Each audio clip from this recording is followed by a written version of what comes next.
around your property. The other thing we can do is to try to avoid using rodenticide, rat poison, right? Ooh, Because the you rat looked at poison me. doesn't necessarily kill the rat or the mouse inside the house. Once they get that poison, they may run outside, and before they die, the hawk or the owl will come down, grab them, and eat them. And so they die of secondary poisoning as well. So not a great option for everybody. But an owl house is a fun project for everybody to get behind. Yeah? Any questions so far for us, folks, for Gandalf? No questions? I have a question for you. How heavy do you think Gandalf weighs? What's your guess? Yell it out if you have a guess. 5 pounds? What's it? 10? 50 kilos. 52? 50 kilos. 52 ounce? 52 kilograms. 52 kilos. Yeah. Okay, who else has a guess? 3? Yeah. Who else? Anyone else have a guess? 7. Who else? Anyone else? Yeah, all great guesses, guys. You know, a pretty good range. Gandalf here weighs about 4.5 pounds. Yeah, pretty light, right? Pretty light. Remember, birds have to be light to fly, first of all. Owls are lighter than most birds because they're soft feathers, right? So they actually look bigger than they actually are. Look how much feather Gandalf has on him here. Can you see? Right? A lot of feathers here, right? Can you see? Yeah. All right, guys. You want to see how much feather Gandalf has on him? Right? Ooh, Yeah. Lot of feather, right? Not a magic trick. Yeah. Great job, Gandalf. All right, any other questions then? No questions? Okay, this is Gandalf, everyone. Yeah. Thank you very much. Nice job, Gandalf. And a boy.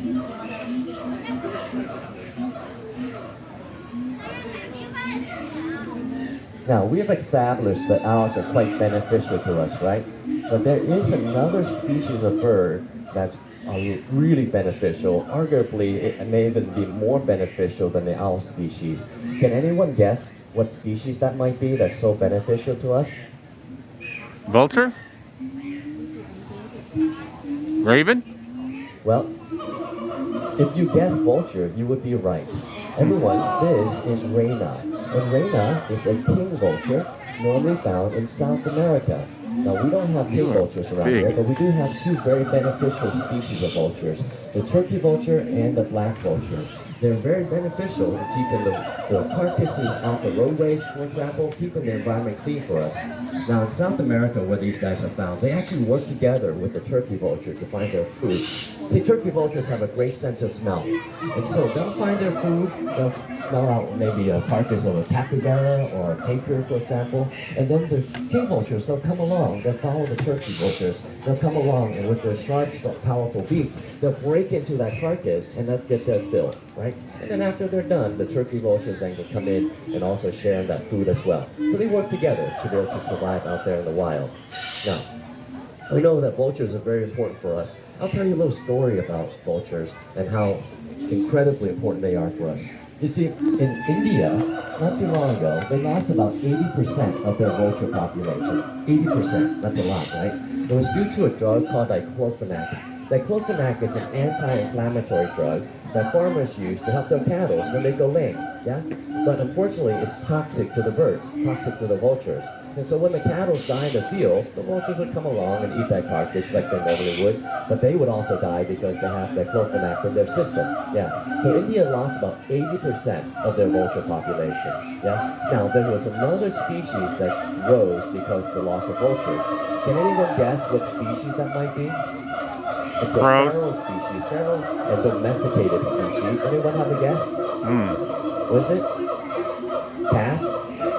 The other one. Goats. Dogs, yeah, that's right, feral dogs. In India, there's a lot of feral dogs that run around freely. And so now, with all this food source available to them, the population skyrocketed. And can you guess, what's the one disease that we fear most in dogs? Rabies? Rabies, that's right. So can you imagine what would happen in a population where there were so many dogs running around? Yeah, so incidence of rabies increased dramatically. And so, my throat is drying up, folks, sorry about that. It increased dramatically.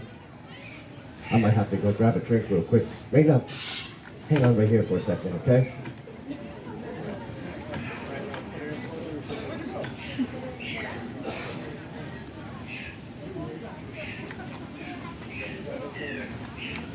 Dad, where are you? Hi there. Okay, very good, young lady. So yeah, so with more rabid dogs running around, the human population around there was affected. How do you think they might have been affected? Anybody have a guess? More dog bites, yeah, that's right. So increase in rabies incidences in people skyrocketed as well. So isn't that an incredible correlation? So they saw the loss of vulture meant more people got rabies in that region. Pretty incredible, right? Yeah. So we know how incredibly beneficial the vultures are for us. So we want to make sure we take action to keep them around because they help keep us healthy.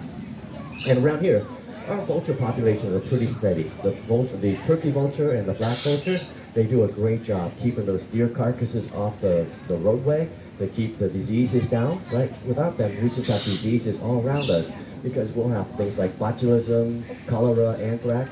But diseases doesn't hurt the vultures at all for some reason. They can tolerate those diseases pretty well. Yeah, so they do a great job. But out west, we still have another species that's considered threatened and endangered still. Anybody know what that species might be? Condor, you're exactly right. Yes, the California condor. You see, at one point, there were only about 22 California condors left in the entire world. 22, can you imagine? Yeah. So Fish and Wildlife decided to bring all those birds into breeding programs and place them at zoos, place them at the Peregrine Fund. And to date, they brought the numbers worldwide over 500 birds. Pretty incredible, right? From 22 to 500, that's pretty incredible. But they're not out of the woods yet. You see, because the main reason why they were in that situation in the first place was partially due to lead poisoning. You see, lead poisoning is a consequence of hunting. When hunters leave the gut piles of the animals they hunt out in the field, that gut pile sometimes contain lead.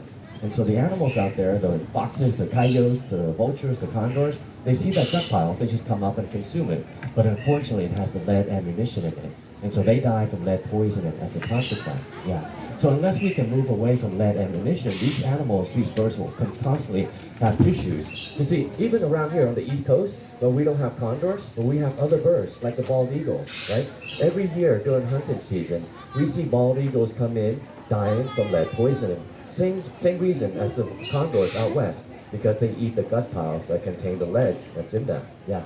So again, until we as a society can move away from lead ammunition, they're always going to have problems. And we hope that we can move away from that to protect the vultures because we know how incredibly beneficial vultures are for us.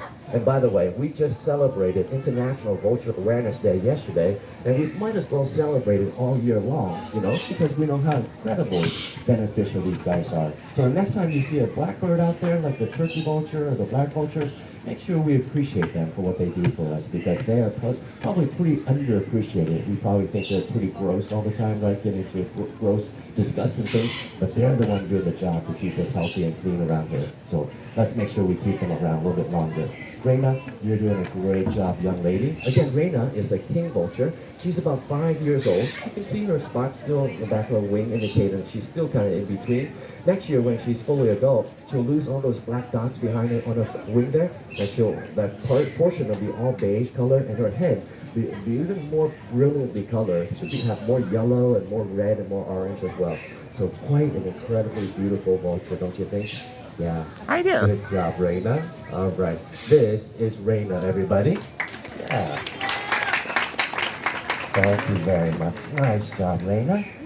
You did great.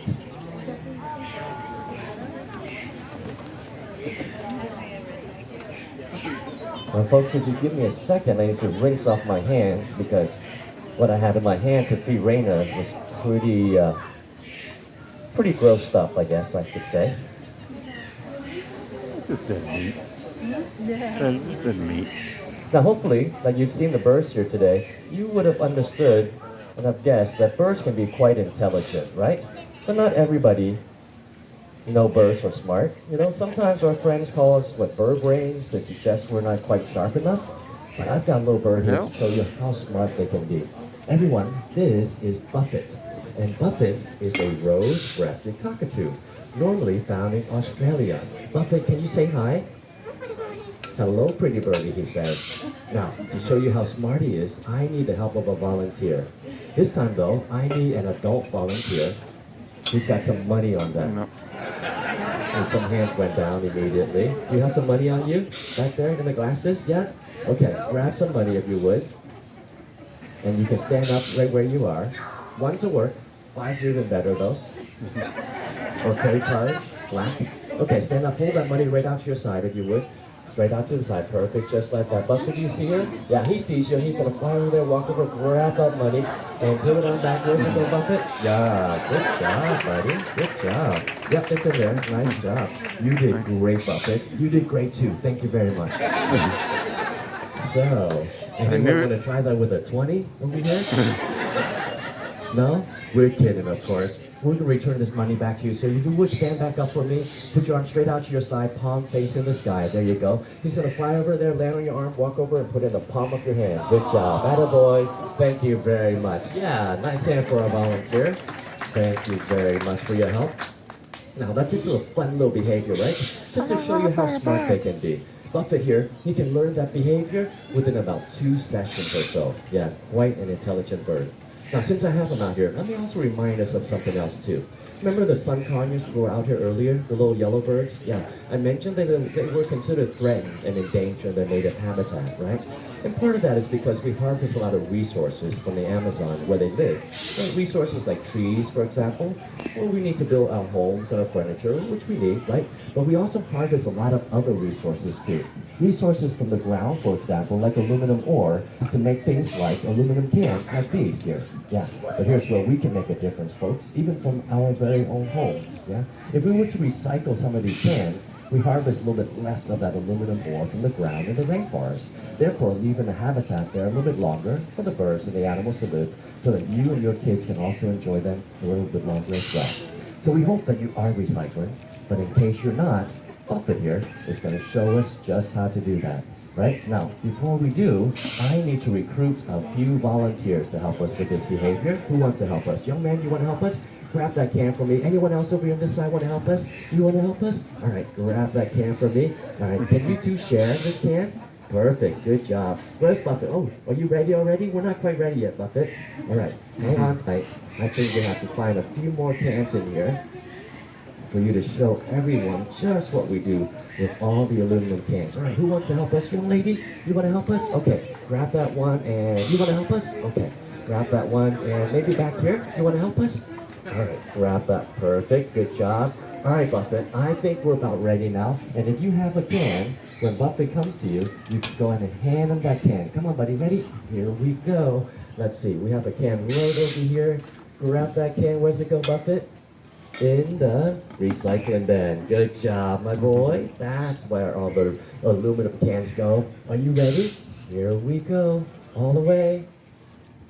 Yeah, nice job, Buffett. You're doing great. Let's go find some more cans.